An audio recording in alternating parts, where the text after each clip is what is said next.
के नाम मैंने पढ़े, विपक्ष के नेताओं के, इन्हें बुलाकर बोला जाता है कि भारतीय जनता पार्टी ज्वाइन कर लो। अगर भारतीय जनता पार्टी में शामिल हो जाओगे तो आप पर कोई मुकदमा नहीं होगा, आपको बाइज्जत बरी कर दिया जाएगा, और अगर नहीं शामिल होगे। इस स्टेटमेंट को देने के बाद में राघव चड्ढा जो है वो खुद ही इस बीजेपी के साथ में जुड़ गए। जिन लोगों ने शायद मेरी प्रेस कॉन्फ्रेंस नहीं देखी, बिलोंगिंग टू द आम आदमी party in Rajya Sabha merge ourselves with the BJP. BJP एक गुंडों की पार्टी है, अनपढ़ गुंडों की पार्टी है, वो सिर्फ गुंडागर्दी। दोस्तों पॉलिटिक्स में आने से पहले मैं प्रैक्टिसिंग चार्टर्ड अकाउंटेंट था, मेरे सामने एक बेहतरीन करियर था, लेकिन मैं उस करियर को छोड़कर पॉलिटिक्स में आया।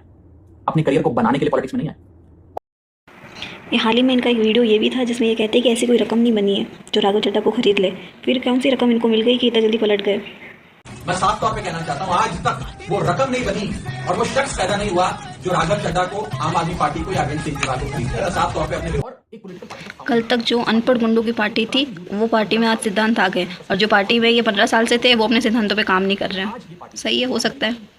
इस पार्टी में आज एक टॉक्सिक वर्क एनवायरनमेंट है, आपको काम करने से रोका जाता है, पार्लियामेंट में बोलने से रोका जाता है, और ये पॉलिटिकल पार्टी आज चंद करप्ट और कॉम्प्रोमाइज लोगों के हाथ में फंसकर रह गई है, जो अब देश के लिए नहीं अपने निजी अब कौन सी मोस्ट करप्टेड पार्टी है वो तो सबको ही पता है।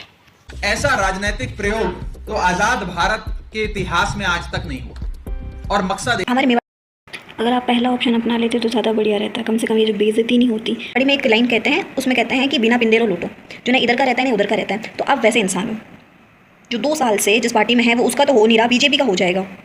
नाइस।